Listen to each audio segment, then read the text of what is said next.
Showers and thunderstorms are moving across the area right now. A front is driving them through town. Once they get out of here, we're talking about a pleasant couple of days here. We'll break it all down coming up for you. We are tracking two breaking news stories in central Kentucky. A deadly crash shut down a road in Jessamine County, and in Scott County, a wreck on the interstate created a traffic mess. It's bittersweet. It's sad. After 10 years, a volleyball tournament dedicated to a Flight 5191 victim is coming to an end.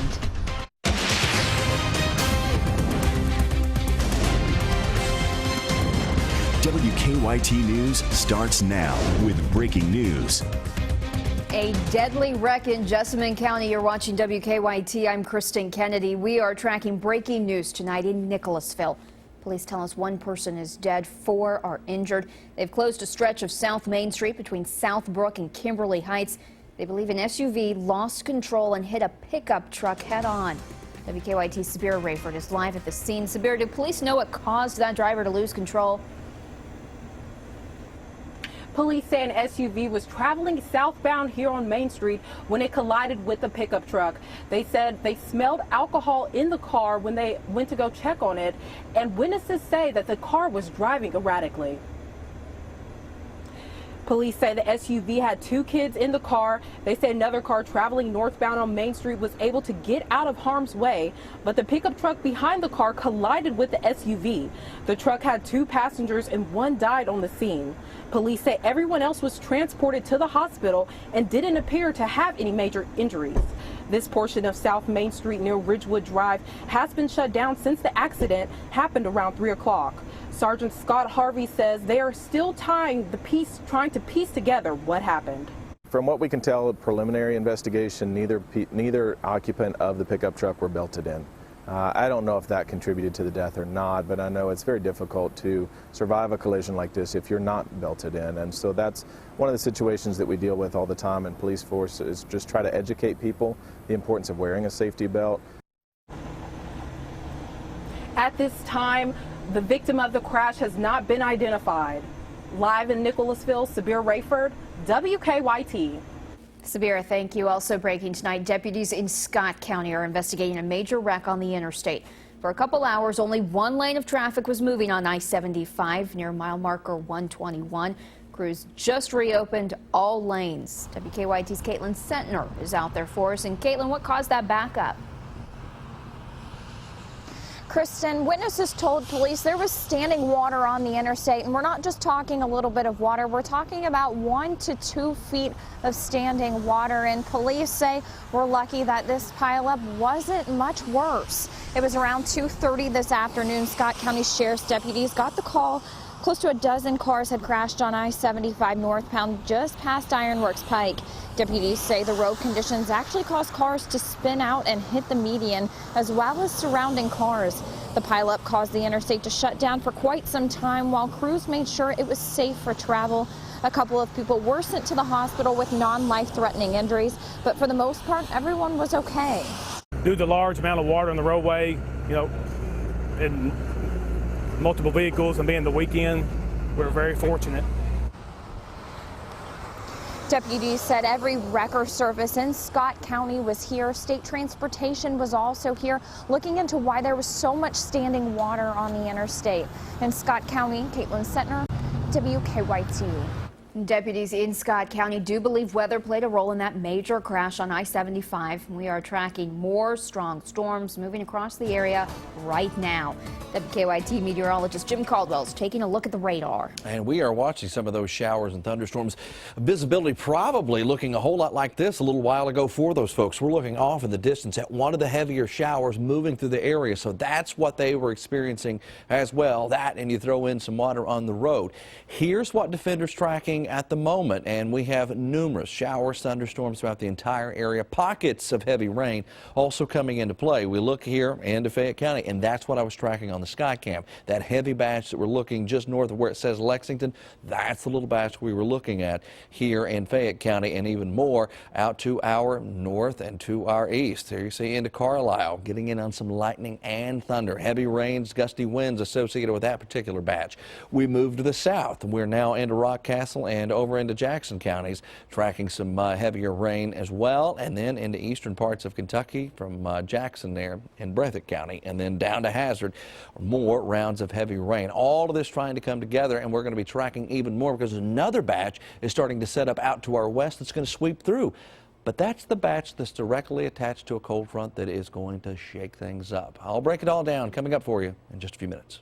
The Franklin County coroner has now identified the two people killed in a crash Friday. He says Alexandria Manis and Stephen Snow crossed a median on Wilkinson Boulevard and hit a Jeep head-on. WKYT's Mike Byers tracking the investigation. I'm standing along Wilkinson Boulevard near Hall Street in Frankfort, which last night was the scene of a terrible car crash.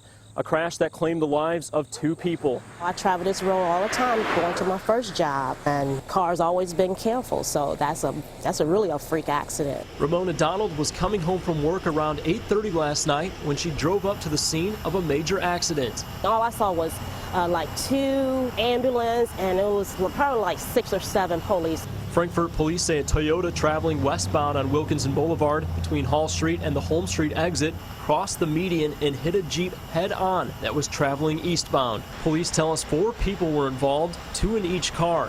The Franklin County coroner tells us the driver of the Toyota, 22-year-old Alexandria Manis, and her passenger, 27-year-old Stephen Snow, died at the scene. As for the other 2 victims, police say they were taken to Frankfort Regional Medical Center with what they described as non-life-threatening injuries. That hurts. That really hurts to know that, somebody's families had passed away in this accident. The deadly crash shut down part of the roadway for over 4 hours. An accident reconstruction crew was on scene investigating. Now police are still trying to determine what led up to the deadly crash. In Frankfort, Mike Byer, WKYT. Speed and alcohol are not believed to be factors in the crash. The coroner says Manis was not wearing a seatbelt and that Snow was. A third person is now facing a murder charge for 2 deaths in Montgomery and Wolfe counties. State police arrested 31-year-old Carla Hunt in Bath County. She is charged in connection to the murders of Brandy Davidson and Devin Payton. Troopers originally only charged her with tampering with physical evidence. Back in June, they found Payton's body near the water under Slate Creek Bridge in Montgomery County. A day later, troopers found Davidson's body behind a cabin in Wolfe County. They say Hunt and 4 men were at the cabin. They believe 2 of the men got into a fight with a third and shot him. Davidson's parents believe she was in the wrong place at the wrong time. We are learning new details tonight about what happened moments before investigators in Harlan County shot and killed a man facing explosives charges. Last week, Mark Sawaf was leading investigators to trail cameras he'd placed in the woods. Sawaf had rigged those cameras with explosives. A new motion a U.S. attorney filed yesterday states investigators were trying to return Sawaf to custody when he grabbed the gun of one of the officers. They claim there was a fight and that one of the investigators shot Sawaf. A tournament honoring a victim of Flight 5191 came to a close today. The Fenton Dawson Memorial Volleyball Tournament is in its 10th and final year. Dawson died when Comair Flight 5191 crashed during takeoff from the Bluegrass Airport in 2006. WKYT's Mike Linden talked with Dawson's friends. Come in. Oh, yeah. For the past 10 years, Kyle Kahn has come to the Kentucky Basketball Academy in Lexington to play in a volleyball tournament each August. Kahn and more than 200 others are playing in memory of Fenton Dawson, who passed away 10 years ago. Couldn't believe that it happened and he was gone.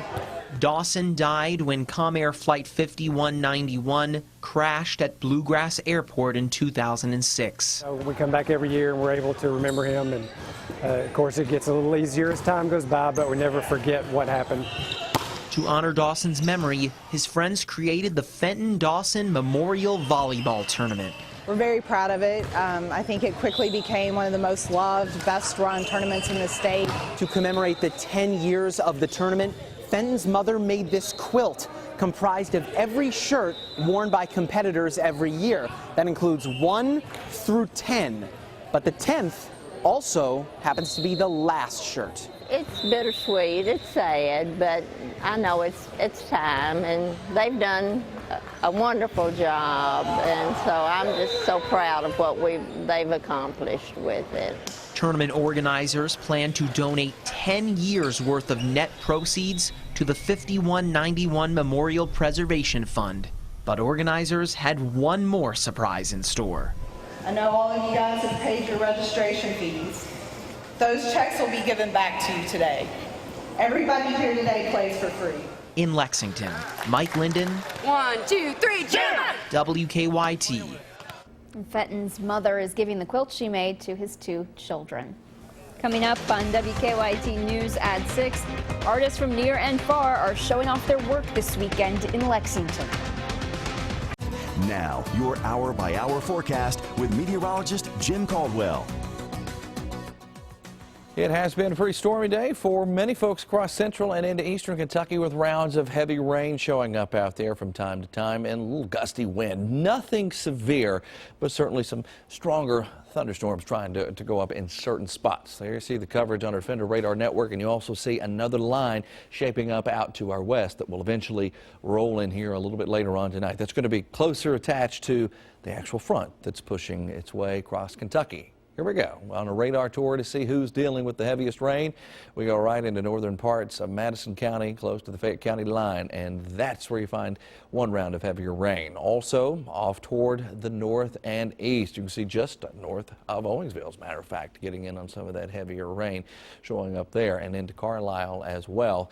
They've been dealing with that heavy rain for a little while. Let's move to the south, and we are now into Jackson County, where pretty much all of Jackson County covered up with moderate and heavy rainfall, except right around McKee. You fall into that little green section where it's lightened up momentarily, and then more of the same. Now into northern parts of Perry County and also right into Hazard as well, showing even more storms along the Mountain Parkway too. Here's the front. Here you see it driving the next round of thunderstorms in here, that line. Plenty of stormy activity attached to it. But the thing about it is, once it gets here and clears out, things are looking a whole lot better for us. Let's take you on an hour-by-hour tour, too. We're at midnight tonight, still dealing with some showers and thunderstorms. Let's go through the overnight. Early tomorrow morning, after we're on the air, you look at around 11 o'clock, things are starting to clear up. We're mid-morning at this point. Things look a whole lot better. Front continues working through eastern Kentucky. And by 5 o'clock, the world is quite well around here. We are not dealing with any showers or thunderstorms. And look at this. We're tracking the humidity. Fall air arrives. Everywhere you see the yellow, that's the tropical stuff. Darker shades of green, muggy, and you get into that light green, that's some pretty dry air. Look what happens as we get into Sunday afternoon, Sunday evening, and especially goes on into Monday. Humidity decreases, and we're talking about a fall-like feel around here. Dew points in the 50s. We could even see lows in the 50s in our 7-day forecast, which is coming at you right now. Look at that, 58, 59.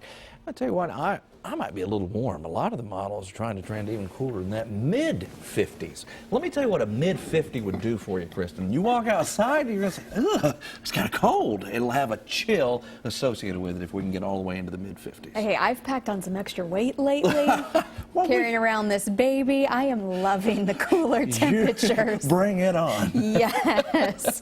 Rain or shine, Lexington's annual Woodland Art Fair is happening this weekend, and artists from as far as California and Florida are at this year's festival.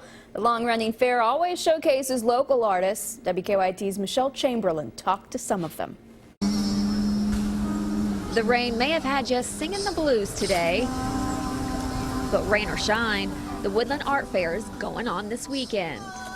Our fair is ranked in the top 50 fine art and craft fairs in the United States. So the artists that we get here at Woodland are really the top of their field.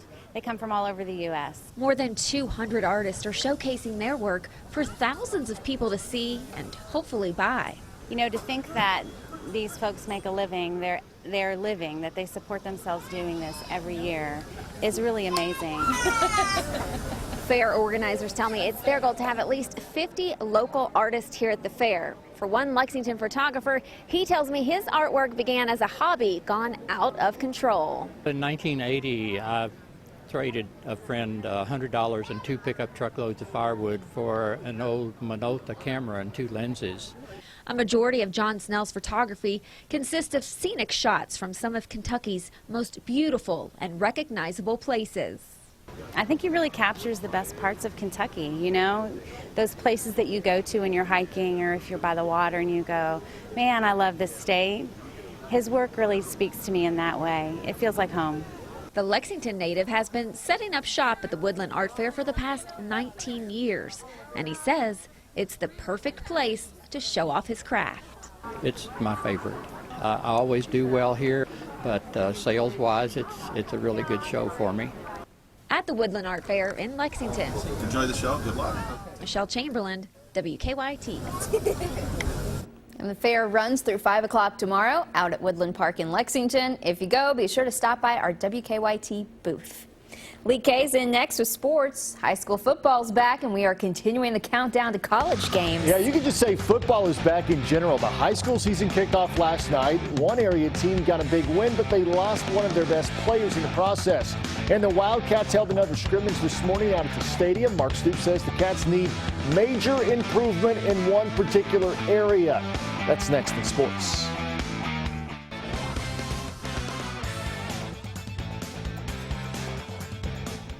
Mark Stoops and his football Wildcats completed their second and final scrimmage of the fall camp. Now it's on to the fine-tuning and implementing those game plans. Stoops said today that his team has increased its capacity. Now that's one of the buzzwords that he's used all preseason. The Cats have done about 25% more work, he said. Stoops also said the depth continues to be an issue, and he wants to see that the biggest area of improvement between now and Southern Miss on September the 3rd.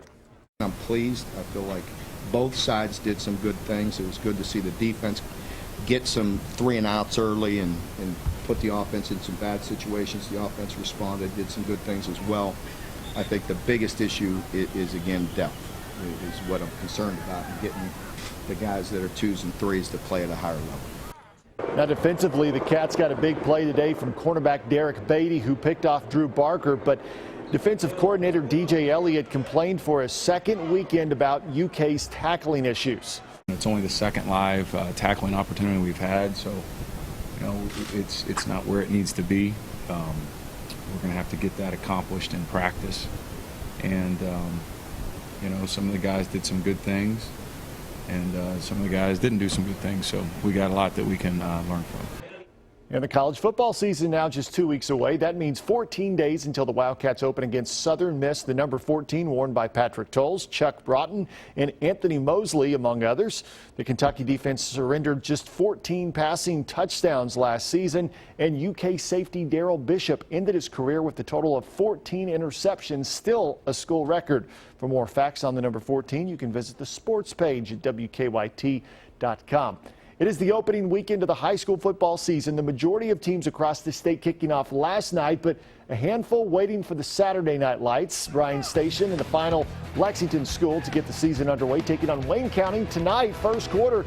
Wayne County's opening possession, Lorenzo Lindsay with the swing pass to Brett Massengale, but he's snuffed out by William Mitchell of the defenders for a loss. Station would strike first on the first snap from scrimmage in the driving rain. Quentin Floyd goes up top and finds Desmond Bernard in stride. 71-yard touchdown, 7-0 Bryan Station. Wayne County had an answer, though, near the end of the first quarter to tie the score. This is a good one just before halftime. Currently the score in the second quarter, all knotted up at 14. East Jessamine won its season opener on Friday night over Elizabethtown, but the Jaguars lost one of their best players just 3 minutes into the game. Senior running back Justin McIntyre broke both bones in his right leg on that play you saw there. He would be taken off the field in an ambulance. Last season, McIntyre led East Jessamine in rushing, so last night's win was bittersweet for East Jessamine. This was all for Justin McIntyre. We love him. He was our team leader, and he went down 3 minutes into the game. And I told the guys, I said, he doesn't want you to hang your head. He doesn't want you to pout. He's a leader. He pushed you to do this. Let's fight through and win it for him. And the kids just did everything they could. In the toughest of moments, we fought back, and that was a huge win for our program. Gold medal game this afternoon. The U.S. women's basketball team wins its 6th consecutive Olympic gold medal by beating Spain 101-72. The Americans played nearly flawless basketball in Rio. They've won 49 consecutive games in the Olympics, with only one of those decided by single digits. That is dominance, Kristen. We used to see the men's basketball team be dominant. Now the women are just as dominant in the sport of basketball from the United States. They are taking over. Absolutely. We'll be right back with a final look at weather. Tonight's Powerball jackpot is $110 million, and Tuesday night's Mega Millions jackpot is $69 million. I'm loving this cooler weather. It's going to be fantastic when it gets. It's going to feel like fall for a few days. But we have to get through these thunderstorms. These thunderstorms are kind of the gateway to get us there. You see that back line that's moving just to the west of Louisville? That's the front. And once it drives through here, things are looking a whole lot better for a few days, guys. I can't wait for that to happen. Hope you'll join us right back here at 11 o'clock tonight. We'll see you then.